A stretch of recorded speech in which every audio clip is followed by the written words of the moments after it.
A big Lakers comeback falls short, but is there some trade deadline tension beneath the surface? That's next.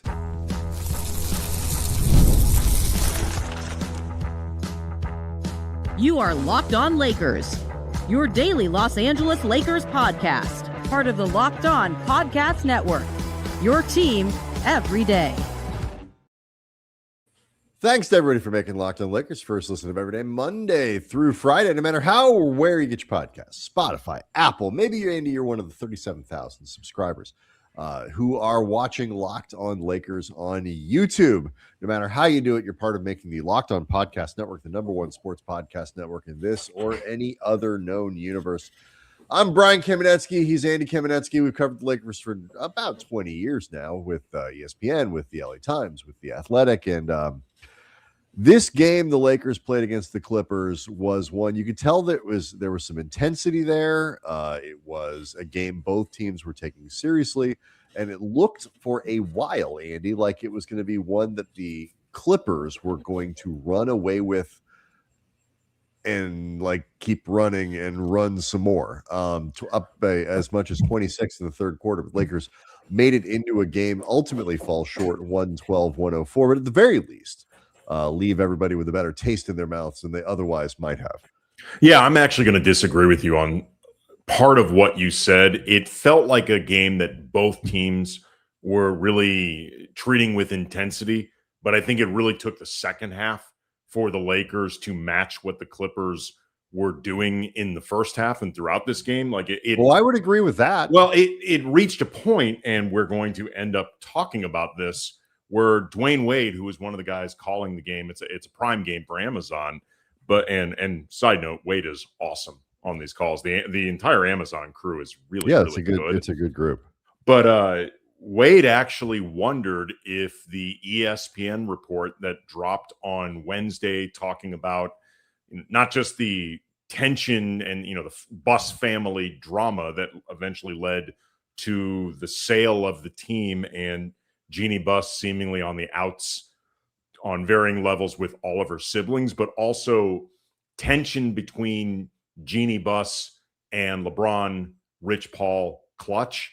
Dwayne Wade was wondering if that actually was leaving the team. I believe he said heavy was the word that he used. Lakers eventually got back into it. LeBron was asked about this report after the game. Had some very, I thought, interesting and revealing comments in this that we will get into as well. But the Lakers really cranked things up in the second half. It was another 20-ish minutes of really good defense and showing what they can do when they really put their minds to it, trying to be a better sum of their parts on that end of the floor. It affects their offense, but too little, too late. And the glass in particular, the rebounding discrepancy was quite possibly the biggest factor for the Lakers in this game, because even when they were making pushes, the Clippers out-rebounded them 49-34. They had 13 offensive rebounds. Old friend Ivica Zubac absolutely owned them on the glass. Very big deal. I still say they got plenty out of Mike Muscala, and that trade was worth it. I think the defense was certainly very problematic to open the game. My point wasn't the Lakers played well at the beginning. No. I get it. It's that I think there was an intensity to the game, and eventually, I actually agree with JJ's assessment of this. That he talked about after the game. Eventually, the execution caught up with the effort, and to me, the defense was obviously the headliner in the 36 points allowed in the first quarter.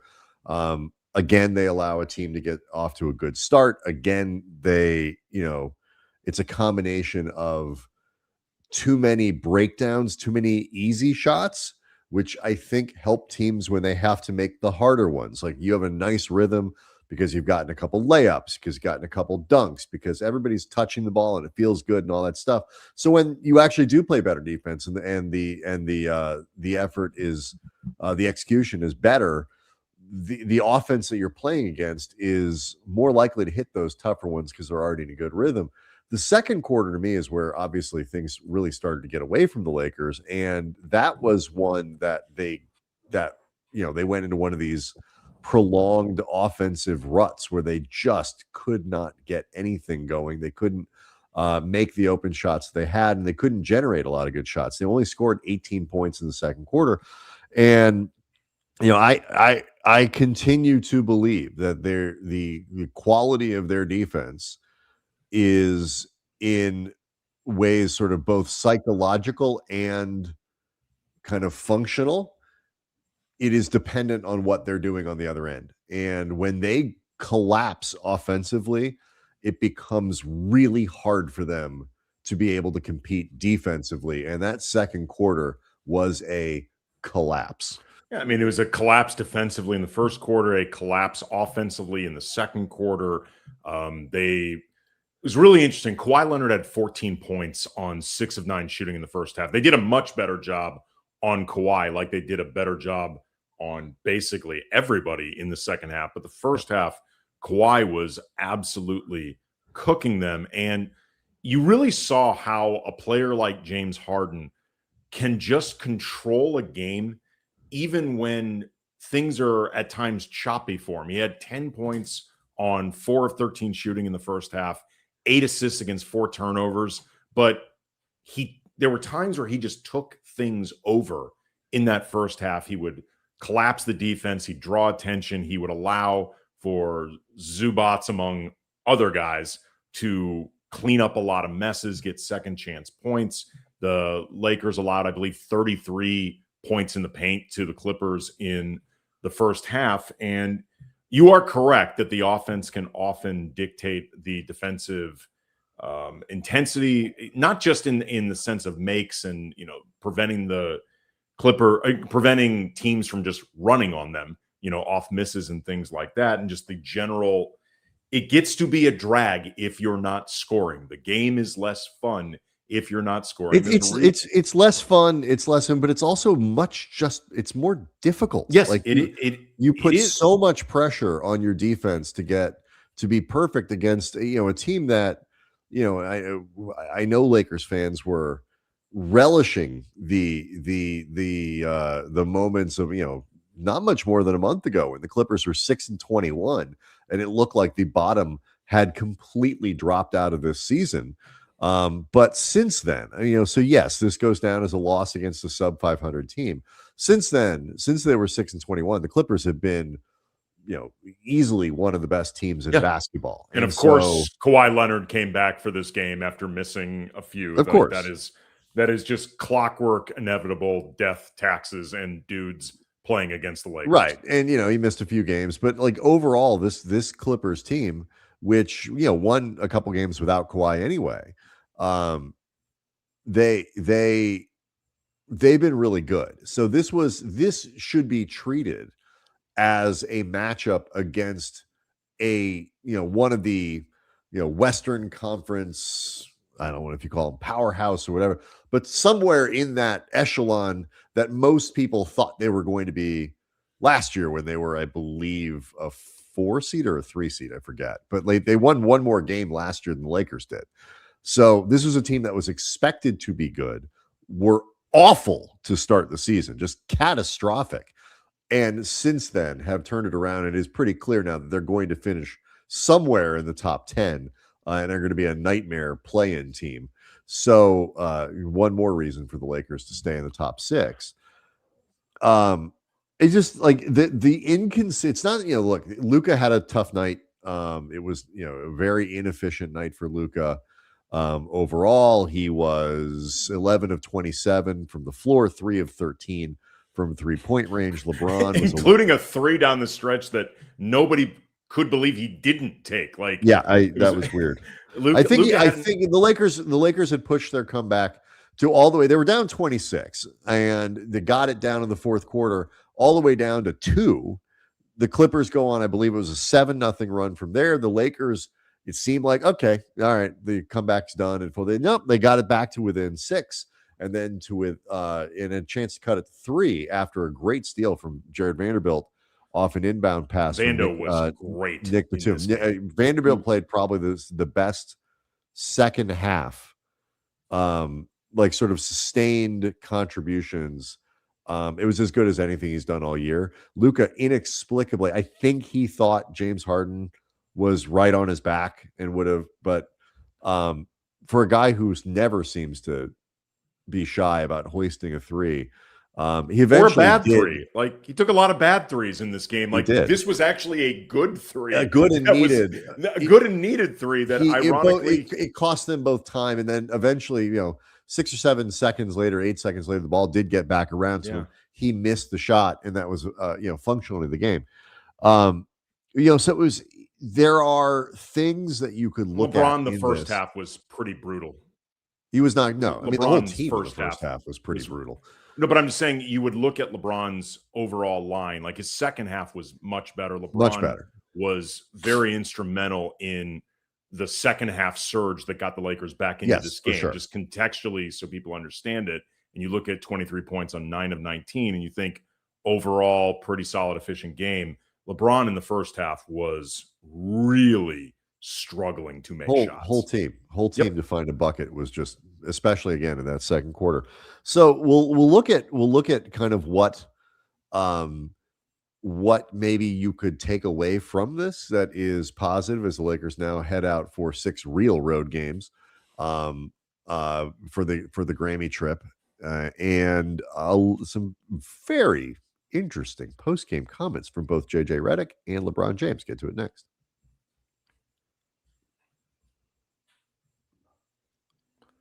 Locked on Lakers is brought to you by Game Time. There is nothing like being in the building during basketball season. The energy, the crowd, the first big run that gets everyone on their feet. Fans want to be there for those moments, not stuck refreshing screens, guessing what tickets are actually going to cost. That's where Game Time comes in. The Game Time app gives the power back to the fans. It makes it incredibly easy to score amazing tickets, fast, simple, and without the guesswork.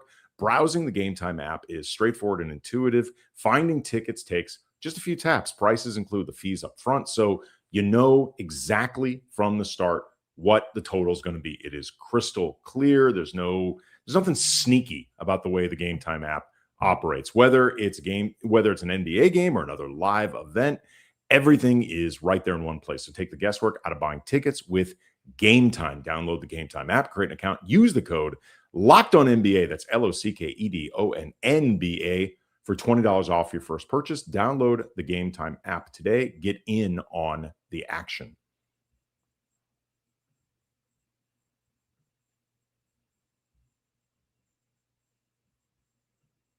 You're muted.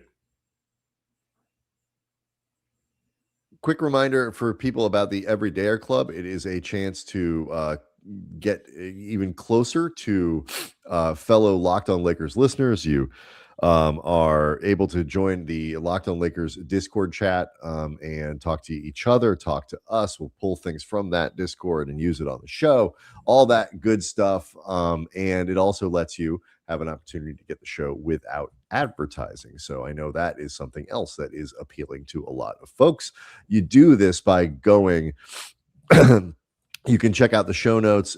It's all the information is there, or you can go to lockedonlakers.supercast.com and get more information there. It's $5 a month, $50 a year. If you don't want to do anything, you don't want to pay for the additional experience, don't. Show stays exactly the same. So again, it's the Everydayer Club, lockedonlakers.supercast.com. Check it out if you want. And all right. So we kind of wrap up this game before we get to the stuff that was said after it. It is encouraging to me that, the Denver game, similar formula, got off to, not a great start, fell behind, mounted a comeback. The difference is obviously in the Denver game, they completed that comeback in a big way. This one, they fell short, but 48 points for the Clippers in the second half. And they went from 36 to 28 to 22 and then 26 in the fourth.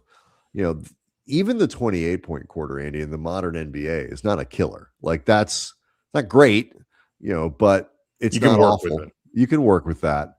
And the second half was pretty strong. that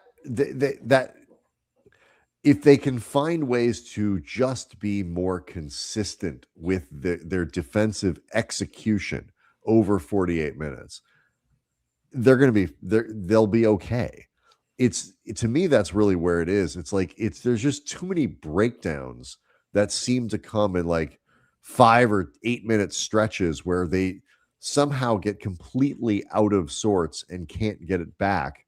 And then when everything lines up, it's okay. I mean, obviously, I think there's an element of focus and just, frankly, a desire and willingness to always be putting in the effort and the attention and minding the details. Like, it's not always going to be perfect. They don't have the personnel to be perfect. But at the same time, there is an element of how badly do you want this? We've talked about this with the Lakers all season.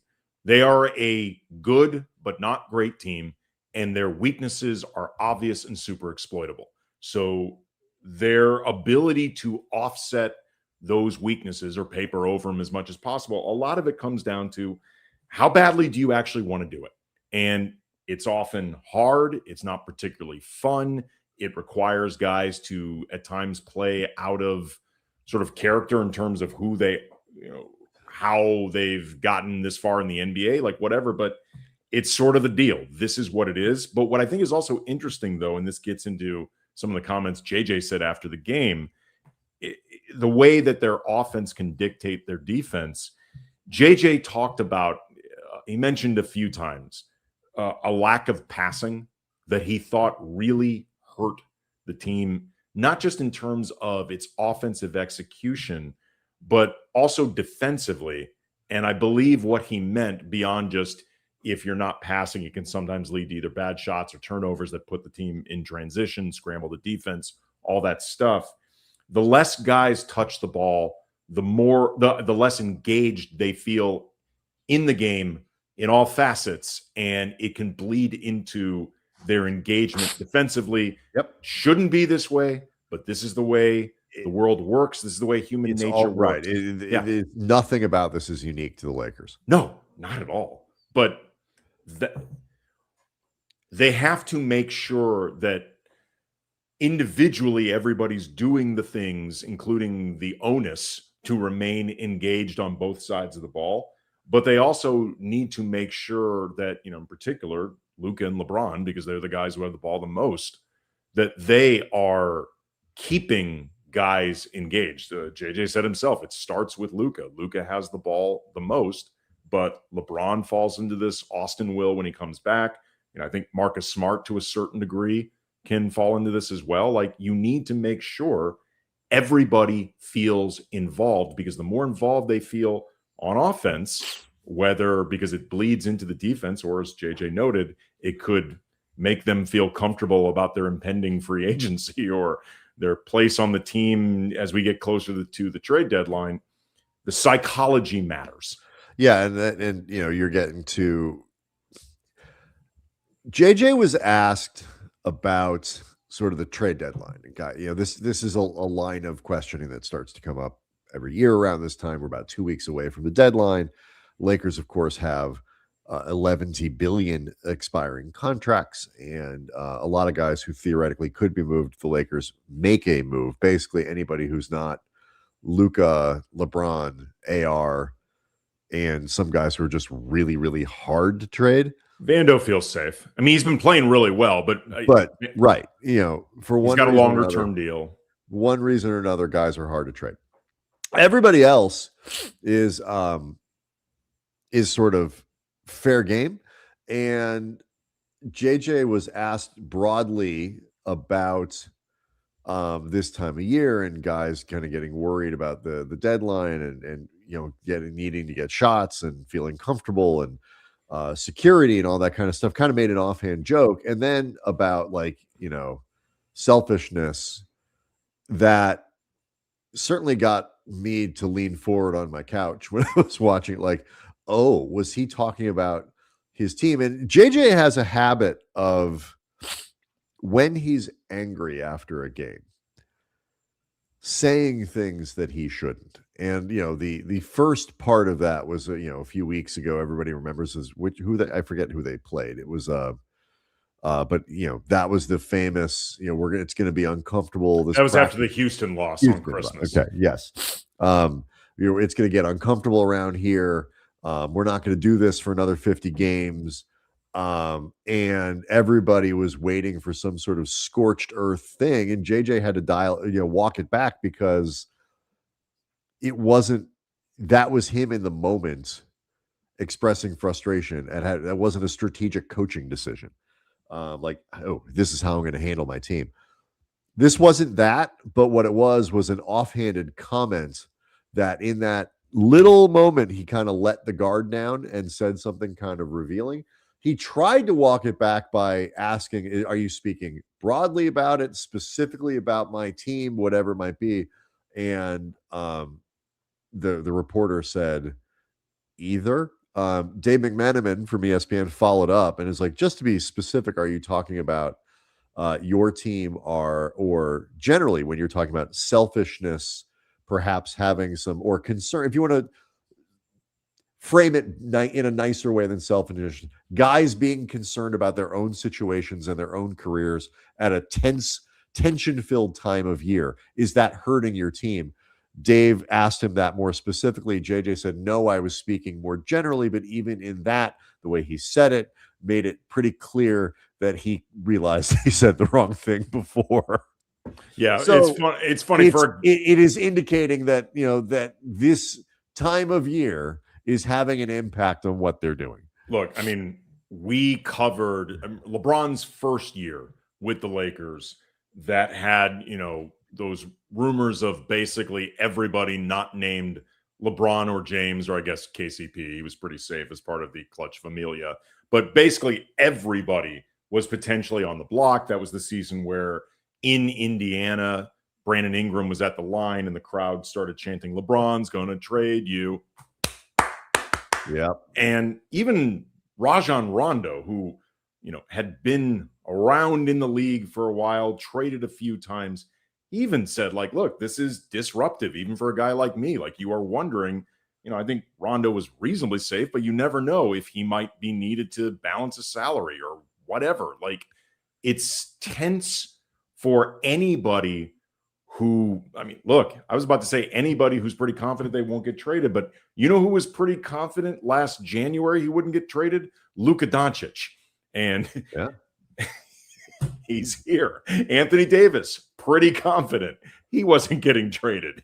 He's here. So this is a difficult time for a lot of players, and that's before you even take into account how many different impending free agents are on this team, which can create a dynamic of its own. Yes. So, which, by the way, is we can put the proverbial pin in it, but the Lakers need to stop having so many potential free agents on their roster every year. Side note.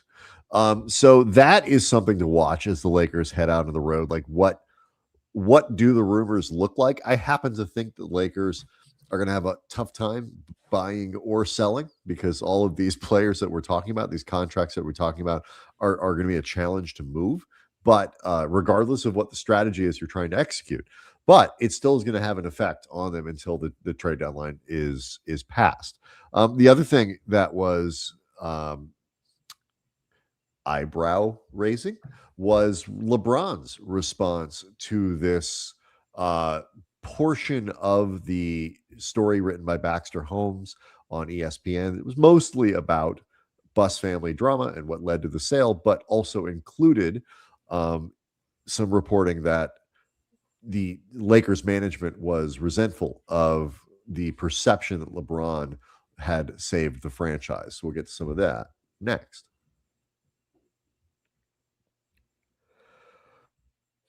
Locked on Lakers is brought to you by FanDuel.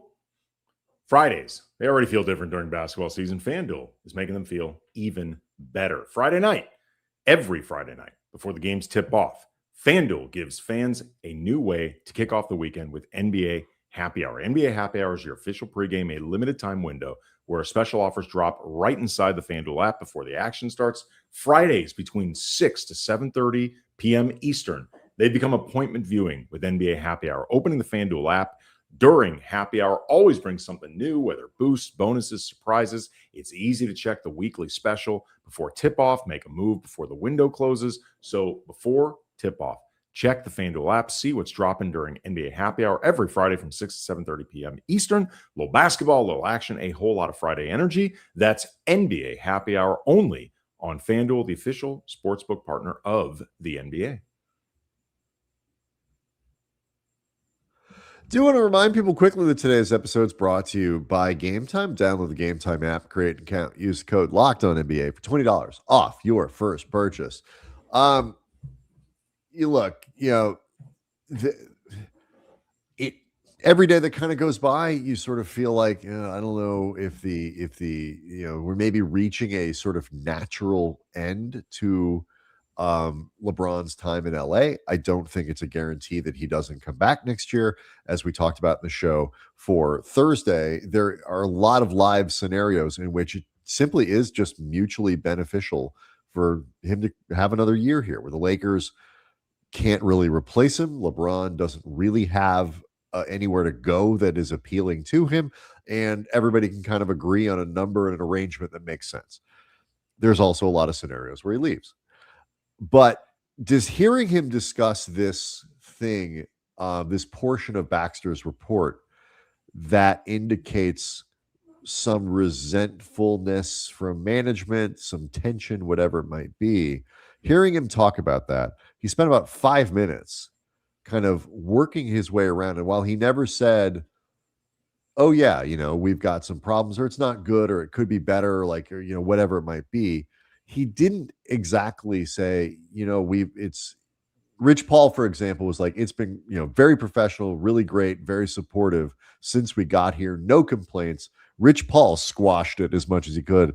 LeBron didn't. He didn't necessarily inflame it in a big quote, but at no point did he really get around to saying, hey, this time has been great. It's been a great collaboration and we're cool.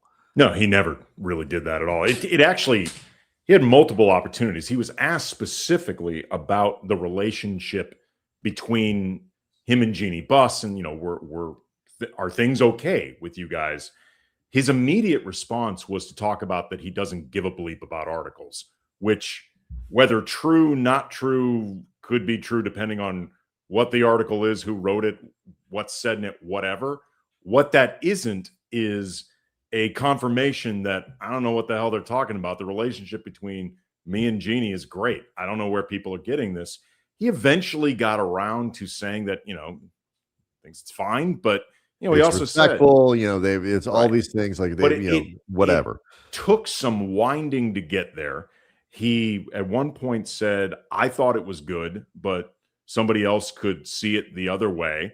Some of what he said included, I don't care when I came to this organization, my whole mindset was about restoring excellence. Quite frankly, I don't care about articles. I don't care how somebody feels about me. If you know me personally, then you know what I'm about. Like, that's some of the quotes that he said. Do I think that LeBron's comments, to use your words, inflame this? No, I don't. LeBron was very calm in talking about this, very, I think, casual at times, laughing. It was very funny. At the end of it, he said that, quote, everyone's effing crazy, like talking about media, talking about fans, everyone discussing this, and then turned around and revealed that he was wearing a hoodie that said everybody's crazy. And I can't wait to see what everybody's crazy is promoting, because I'm assuming it's something. And if that being the case, chef's kiss. That's pretty good. That's great stuff from a pro. Oh, that's great stuff from a marketing pro. I don't think he made this worse. I don't think he certainly didn't put to rest any idea that there could be tension between him and Jeannie. I think it's very clear, no matter what he said, that hearing these things in this article bothered him. I got that impression too. Because here's the thing. I think the idea there, you can get into a lot of stuff, and the idea that if you read that, if you're LeBron, it's easy to read that thing as like, wait, you're resentful that I'm getting credit for turning this franchise around. Quite frankly, Bleepy, who else did it? Like, I showed up. The team was awful when I showed up. And granted, they were going just fine with the, LeBron and the youngsters until that, was it the Christmas Day game? I forget. LeBron hurt his groin. Brandon Ingram ended up with the deep vein thrombosis. Right. And that was sort of the end of the season. But like up to that point, it was actually going pretty well. LeBron absolutely kind of resurrected the franchise and brought it back to where it was, had historically been and all that kind of stuff. And, I could certainly see that if I'm him in reading that, as sort of being unappreciative or whatever. But mostly it's like, I think people want this to be either a terrible relationship or like you're looking for something that feels familial, something that feels affectionate, where there's like genuine kind of love. And he said, like, I don't call Jeannie on like, we have a respectful relationship. So like, it's been good. They've been good to like all, blah, blah, blah. I don't call her on. It's not like I call her on the phone. I didn't call Mickey Arison on the phone. I don't call Dan Gilbert on the phone. Like we definitely didn't call Dan Gilbert on the phone. We're not chums. Like, we don't brunch. Like it's, and so like, I just keep going back to my feeling about it. Like this is a business relationship, and Lakers greats, especially guys like Magic, like Kobe, it's always been kind of deeper than that with some of those guys. Like they feel like they're like there isn't, we're I don't know, less used to or whatever it might be, this sort of business relationship that this often is. And business relationships don't have that kind of affection. So when they start to get colder, that's the part that I feel like when priorities don't line up in the same way as they once did, you don't have that thing in the background, that tie that brings you together. Like, okay, we can lean on this part of our relationship because the connection that we have or the relationship that we have or what we've built up is a little bit deeper than I'm the star player and you are the owner of the team or the GM or whatever. The Lakers and LeBron have never really had that. Look, I'm just going to cut to the chase. The relationship's not good. Like it isn't good. That doesn't mean that it's bad. It doesn't mean that it's hostile.